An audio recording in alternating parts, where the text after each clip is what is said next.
Hey, what's going on, everybody? Happy 4th of July. That is the day that I'm recording this, Friday, July 4th. This is the video that a lot of you have been waiting on, is my Mercer review. I just did, technically I've been here 6 weeks because my hire date was May 14th, but I wanted to wait. I used the first couple of weeks as a learning experience, so I wanted to wait for this video to come out after the full month of June so I could have accurate numbers for you and discuss the things that I want to discuss with you and answer the questions that all of you that are waiting for this video are wanting to know. Now, first of all, let's just talk about my overall experience. I drove, you saw my short, I drove nearly 12,000 miles in June. It's a lot of miles for someone as myself who's been with Schneider for the past couple of years, and you know I know that was a rare thing under Schneider.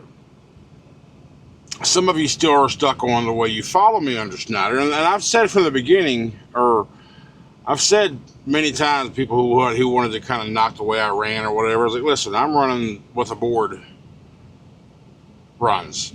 I'm running on the board that I'm on, so every situation is different when it comes to things like that. So, I mean, whatever. I mean, it never really bothered me. It is what it is. Here at Mercer, you're open to go wherever. There's no limitations, no boundaries, just wherever the load needs to go, you go. Whether it be California, whether it be up in New Hampshire, whether it be Oregon, whether it be Florida, wherever the loads go, you're not limited to certain areas, like with Schneider. I got a good dude as my coordinator.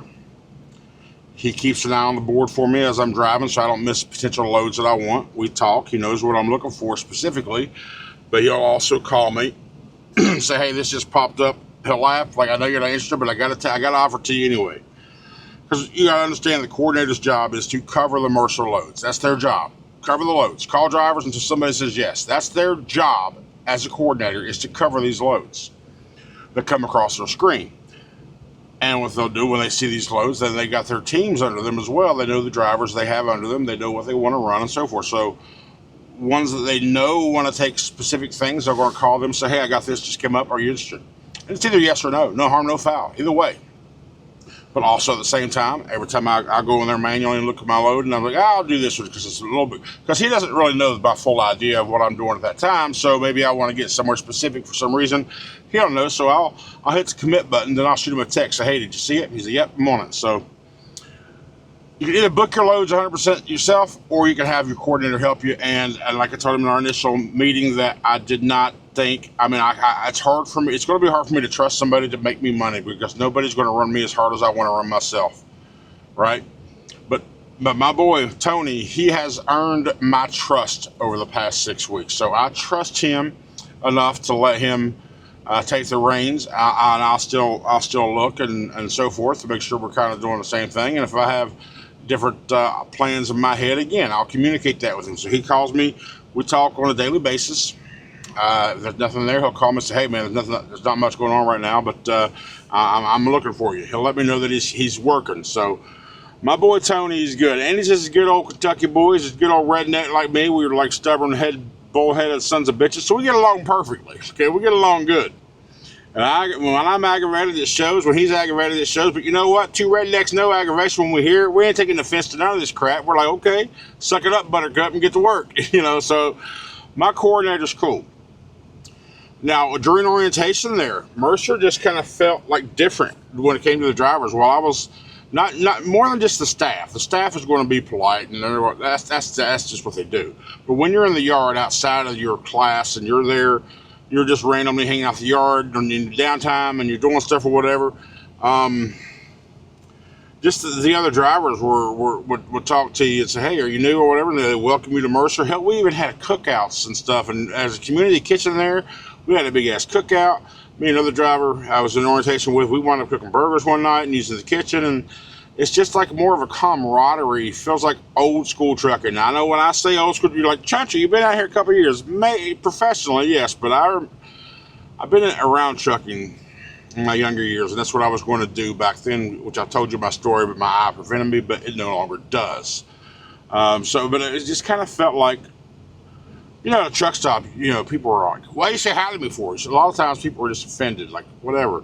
But at that place, the overall feeling just felt good. And the problems that I've dealt with since I've been there, the communication has been solid, and it's been honest, it's been upfront.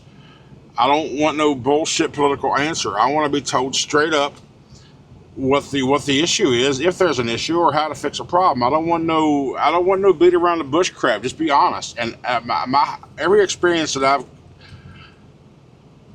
been through here thus far has been great. As the people, as the drivers, as the business has been okay. So much in fact that my plans that I've had, I've told you I've got an Endgame. That's going to take place here. I'm convinced this is where it's going to happen. This is where I'm going to expand my fleet. I'm positive of it. And probably on a faster note than initially thought. So we're going to see how that works out. Overall, I'm very, very pleased of being here. Now, this load here today that I just got off of, the one that you saw the video on Friday, that load in Port Orange, that load went bad, yes. That load sucked. But, you know what, it is what it is. So let's talk about what every one of you want to know about, shall we? So let's talk about the money for the month of June at Mercer. My first full month as an owner-operator under the Mercer Transportation name, dry van side. All right, so my total loaded miles of driving was 10,948 miles. And the great thing about where I had my service done at the beginning of June, my odometer started at 0. So I did a total, I had 1,000 miles deadhead total in the month of June, okay? So my total drive miles was 11,948 miles. I did I did 7 trips total. My trips went from Tyler, Texas to North Charleston, South Carolina, Vidalia, Georgia to Mesa, Arizona, Waddell, Arizona to Findlay, Ohio, Midfield, Ohio to Stockton, Kentucky, or Stockton, California, Wilsonville, Oregon, after Stockton, I went to Sparks, Nevada to Eugene, Oregon, then Wilsonville, Oregon to Missoula, Montana, and I had to go down to Idaho Falls, Idaho to take this load down here to Port Orange, Florida.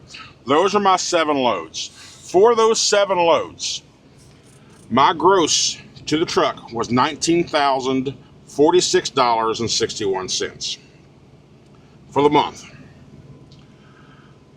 That's an average rate per mile of $1.74. Now, the national average for dry van rate per mile in June was $1.62.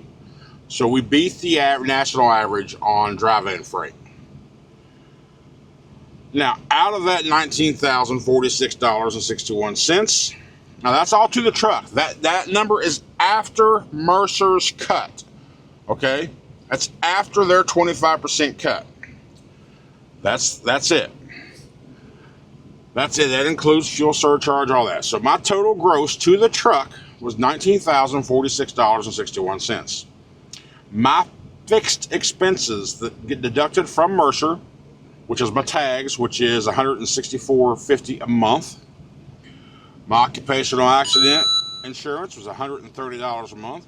My physical damage insurance, $441 a month, and my trailer rental fee of $675 a month. Now that $685 will be fluctuating because that $685 is based off 7,700 miles. I'm not sure where that number came from, but it came from somewhere. And you heard me say I did 12,000 miles last month, so I'm looking to probably be about $800 on trailer rental.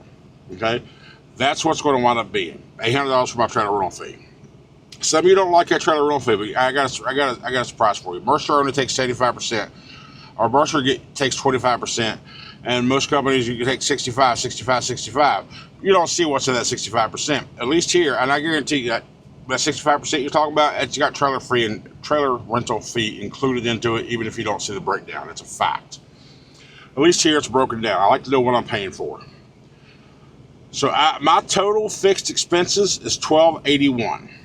After that comes out, my fuel that I used for June was $5,169.06.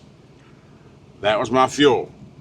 The tolls that I spent out of pocket was $76. That was I-80 through across Indiana. So out of that $19,046.61, $12,521.05 was deposited into my account. $12,521.05 was the amount of my total deposits of June. That averages out to $3,130.26 a week. That's how much Mercer paid me.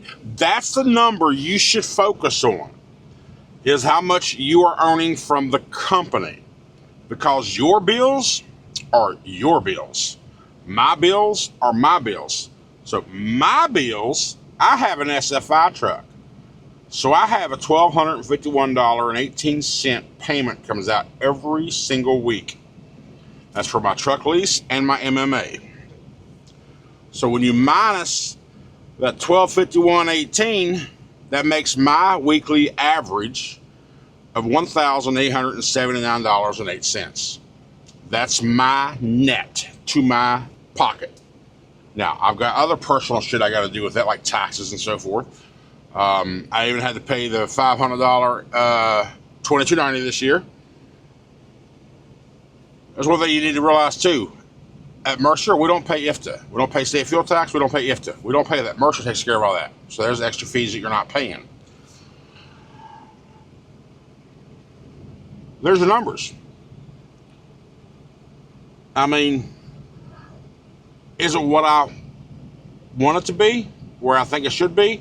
No, I think I should be able to run shorter trips, and I'm still adjusting, or not adjusting, really learning the areas that I want to run and what's more profitable for me. I talked to another guy about it, Mine Vega. He did $24,000 in June. Okay, so he did more than me, and I only did 7 trips. Ranging from 1970 to 57, which was the Tyler, Texas run. The most expensive run that I did was a $4,727 run from Middlefield, Ohio to Reno to Stockton, California. That was 2,400 miles. That load there was $1.93 a mile. Well, I'll tell you, for my first loads, first load was $1.86 a mile. Next load was $1.67 a mile.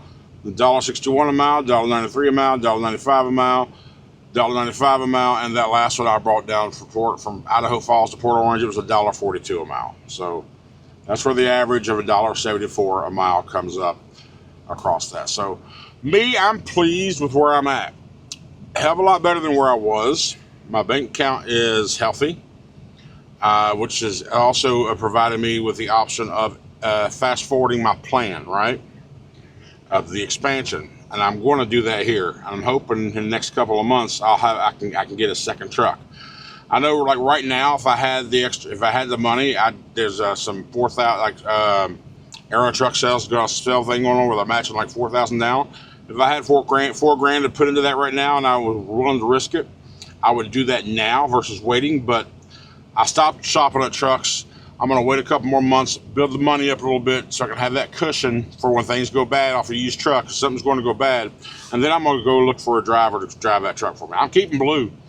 I'm just going to add a truck to under my fleet. So there's the numbers. What do you think of these numbers? Right now, I mean, versus, like I said, where I was with Schneider, there's probably a lot better out there. I mean, I'm sure there's a lot better out there, but this is where I'm at now. But I'm content with what it is right now. Now, some things that I wish was better with Mercer is they don't seem to have the plethora of loads that I would like to keep me running on a more faster pace. There are times where I have to set a day or two between loads, or I have to go 200 or 300 miles deadhead to get to a load. And I know that's the same everywhere depending on where you're at in the country, but it seems like it's more prevalent like that here. I wish there was just more load options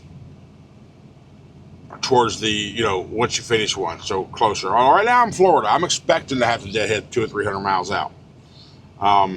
That's expected. But I don't feel like it should be like that all the time. But as long as the numbers, like, I don't worry about RPM much. As long as the numbers make sense in my account, that's pretty much all I worry about. I don't care what I don't care about breaking it down that far. I broke it down like this for you guys, just so you can have full information. This will be the only video that I do about this stuff. So take it for what you want. That's on you. So I'm pleased. I like it over here. I do. I like the people. I like the work. I like the being able to go places.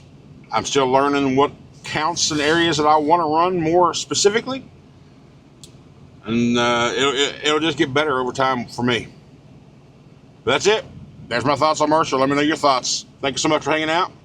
I really appreciate all the support, guys. And have a nice, safe weekend. I know you're going to see this probably on Saturday, but it's still 4th of July weekend. Be safe. You're out there celebrating, you're drinking, having a good time, barbecuing, fireworks, all that stuff. Keep all your fingers, keep all your digits. Have a great weekend. And when I get back to work, it'll be Monday, Tuesday. That's when I'll start vlogging again. So thank you so much. Have a good one.